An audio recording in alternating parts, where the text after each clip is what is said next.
So I know this is something I have to think about all the time. It doesn't come naturally to me. I don't wake up in the morning and I'm like, oh, good morning. I think I'll have coffee and broccoli. Like, no, that doesn't happen. That's not something I crave. Like, oh, I'm feeling sad or depressed about COVID or my job or my kids. I think I'll go in the kitchen and eat celery. No, that does not happen. So we have to work at these things. It's not necessarily ingrained in us to eat healthy, right? Some of us, well, I should speak for myself. I have to work at it, and I have to really commit to it every single day, week after week, month after month, because I see a big difference in my health and in my weight and in really everything when I eat a lot of vegetables.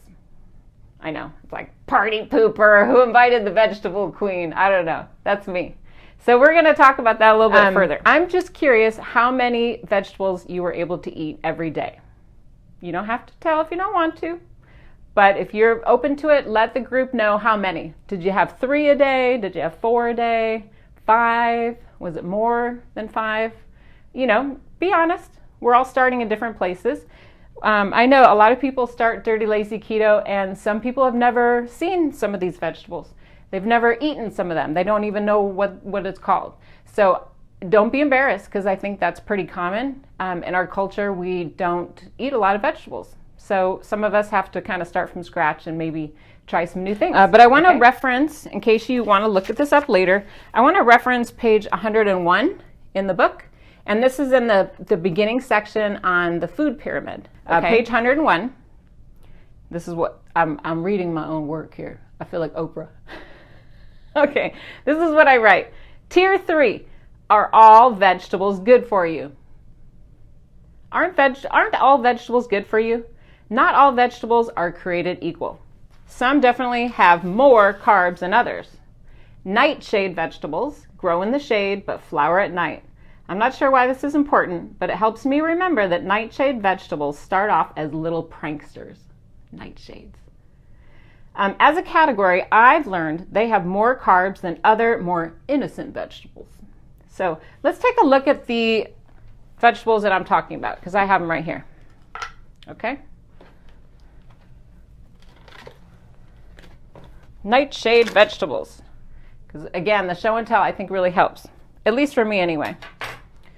In case you're not familiar with some of these, I'm going to show you. This is a tomatillo. It's a very strange looking green tomato. It's used in green salsa, green enchilada sauce. It's delicious in my opinion. They're really rough on the outside and kind of strange to cook. But that is a nightshade vegetable. Another popular one for me is eggplant. Love eggplant. I use it a lot for lasagna. I barbecue these. I actually keep the skin on. I think it offers more nutrition. Bell peppers. Bell peppers come in all shapes and colors. You've got the mini bell peppers, and you've also got the larger size. And I have green ones somewhere. Maybe one of my little thieves walked away with it. But interestingly enough about bell peppers is the green ones have less carbs than the red and the yellow. So keep that in mind. It's not much, but just a little bit. It depends on the color of how long they stay on the vine. And then another one is jalapenos. We love jalapenos at my house, spicy food. And cayenne peppers, another one I don't have an example of, and tomatoes. So all of these are called nightshade vegetables. They're still low in carb, lower in carb. So I recommend that you use these in moderation. These aren't the vegetables I would go crazy with. These are ones that you really have to kind of think about. For example, if you're having a salad, you might top your salad with bits of tomato as opposed to eating like a whole plate of tomatoes with basil and olive oil. Hopefully that makes a little bit of difference. Because these are higher in carbs, still enjoy them, just maybe do it in more of a moderation. Something interesting about nightshade vegetables, and some of you may have experienced this, is that they often cause unwanted side effects. So some people get diarrhea. Some people have pain in the joints. Does that happen to any of you? Some people get bloating or headaches or just feel gassy inside. So that is a known side effect of the nightshade vegetables. If that's happening to you, you're not alone. Don't think that's weird. You just might need to cut this out of your diet or perhaps cut back a little bit, or just know it's going to happen. I mean, it's up to you, right? So that is the end of that category. Early when I was reading that sentence, I asked about, are all vegetables created equal? Well, did anyone know the answer before I told them? I think the answer is no, they're not all created equal. I make a funny joke. Well, I think I'm funny. Maybe not. I don't know. But I make a joke in Dirty Lazy Keto Get Started that Mr. French Fry, the potato, I got him right here, that the potato, he ruined it for the entire category, right? Mr. French Fry. You know, even though this is a potato here, and then I also have some yams, you know, even though these are vegetables, ain't gonna happen for me. For me, you know, for you, I don't know. Everyone has to make their own decision. But even the baby potatoes, the yams, these are all super high, very starchy. They make my blood sugar go crazy, so I have chosen to cut them out of my diet. They just don't work for me. You'll have to see what works for you. I think they're very high in carbs. I don't think they taste that great. Whatever. I'm over it. Goodbye.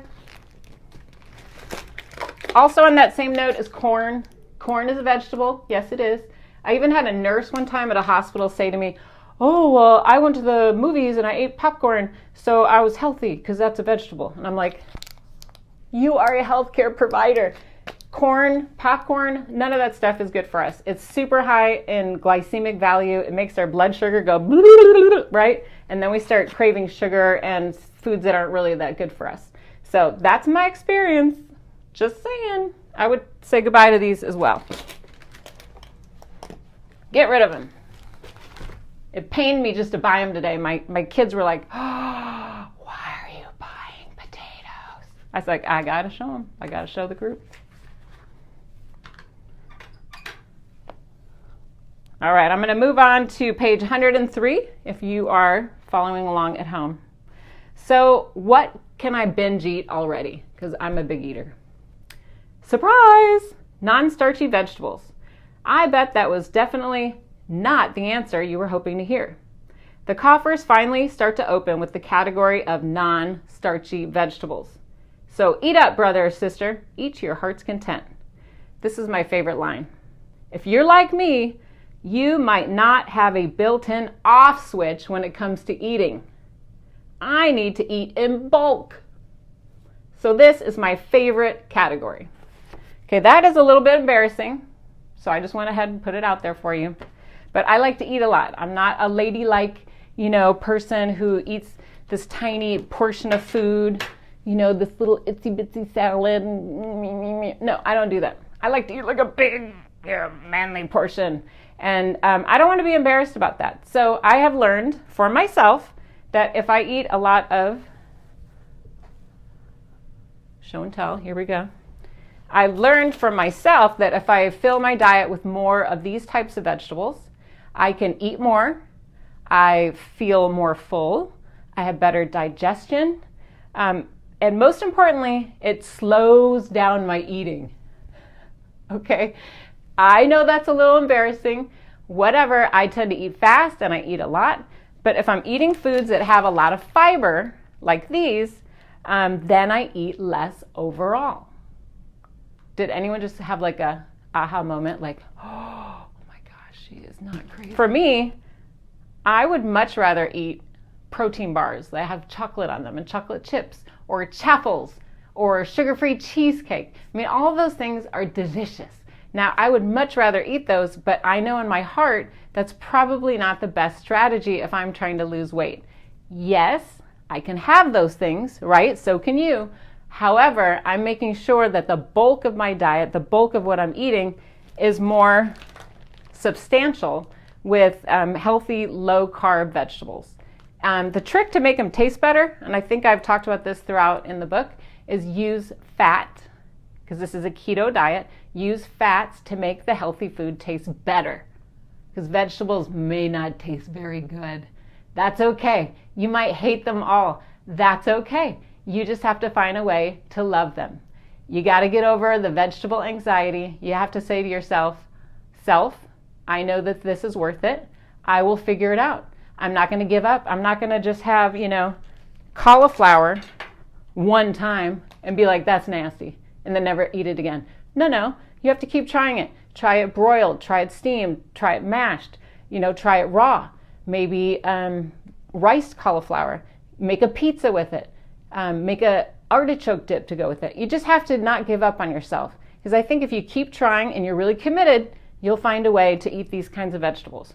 So I'll just do a little show and tell real quick in case there's something in here you forgot about. Green beans, old school. You can buy them in a can or frozen or fresh. There's no judgment with Dirty Lazy Keto.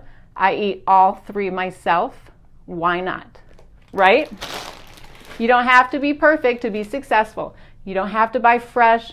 You don't have to buy organic. You do you. Whatever your family's budget, taste, preferences, that's what you should do. Don't listen to anybody else. Say, thank you for your input, Keto Police. This is working for me. That's all you have to say. Okay? Here's some other ideas. Obviously, broccoli. Do you see how I buy it in a 5-pound pillow? That's embarrassing. I love buying these at Costco. You get a good value. Obviously, lettuce, cabbage, right? These are all good tricks. I was trying to be creative at the store today. We have leeks and bok choy, great for stir fry, kind of a tougher vegetable. Of course, we love the mushrooms. Not so much at first. You have to maybe learn to love these. I was going to make some stuffed mushrooms later with jalapeno and cream cheese. Right? Thank you. And celery is my favorite. I eat this constantly. It's great in the car. I love having it with salt or dip. I try not to do too many dips because I'll end up eating the entire dip. Am I the only one? Like peanut butter with celery, I'll eat like this much peanut butter and this much celery. So I have to be careful with the dips. For me, for you, maybe you have more self-control. I don't know. And then another one of my favorites is I buy this constantly. I love to buy vegetables that are pre-washed, pre-packaged. Yes, it might cost, 2 cents more, but if I buy them on sale, then hello, I can stock up. And I'm always open to try something new. But I make my wonderful, what is it called? My coleslaw that I'm always bragging about to Gina. Gina always guesses. My lawn clipping salad. That's what I called it. I call it something else sometimes too, but it's inappropriate. Anyway, these are great little shortcuts. Buy your vegetables pre-washed, pre-cut. Why not? Life is short. If that's what you need to spend another $1 or $2 on a package of vegetables to get you to eat them, then do it.